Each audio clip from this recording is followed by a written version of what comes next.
Imagine a killer who taunts the police through letters, who sends cryptic codes to newspapers, and who seems to be always one step ahead.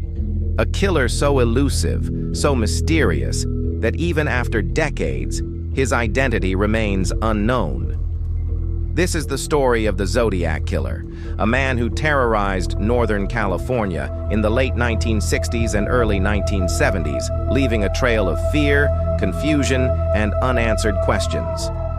Tonight, we dive deep into one of America's most chilling unsolved crimes.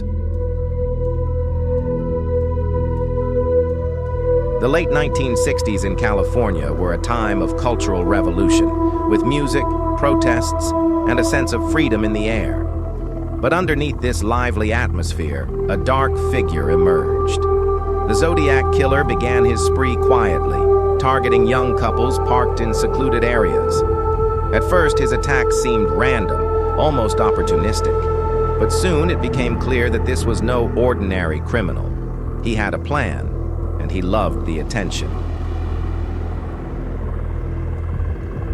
On December 20th, 1968, in Benicia, California, a young couple, David Faraday and Betty Lou Jensen, were parked on a lonely road. They never made it out alive. The killer shot them at close range, leaving the community in shock. Just 6 months later, another attack in Vallejo would confirm the presence of a serial killer. Michael Mageau and Darlene Ferrin were parked together when the Zodiac approached them, shooting at close range. Miraculously, Mageau survived, but Ferrin did not. Mageau would later become a key witness, describing the killer's strange appearance, a hood with a crosshair symbol. After the Vallejo attack, the Zodiac Killer began communicating with the media. Newspapers started receiving letters, often taunting the police.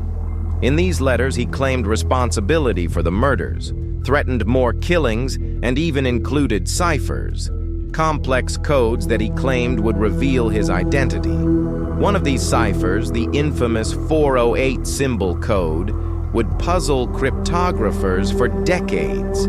The killer seemed obsessed with attention, using the press to control the narrative, making the public fear him even more. The Zodiac didn't just kill. He played a psychological game. He threatened schools, restaurants, and public spaces. He claimed in letters that he was collecting slaves for the afterlife, a chilling sign of his twisted mind. Police tried desperately to track him down, but every lead seemed to vanish.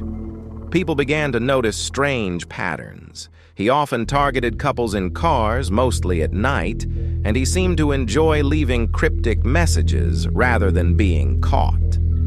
Fear grew across Northern California, with residents unsure who might be his next target. One of the most famous aspects of the Zodiac Killer was his ciphers. The first one, sent to 3 newspapers in 1969, challenged readers. "If you can't crack this, you will never catch me." The cipher consisted of 408 symbols, and although amateur cryptographers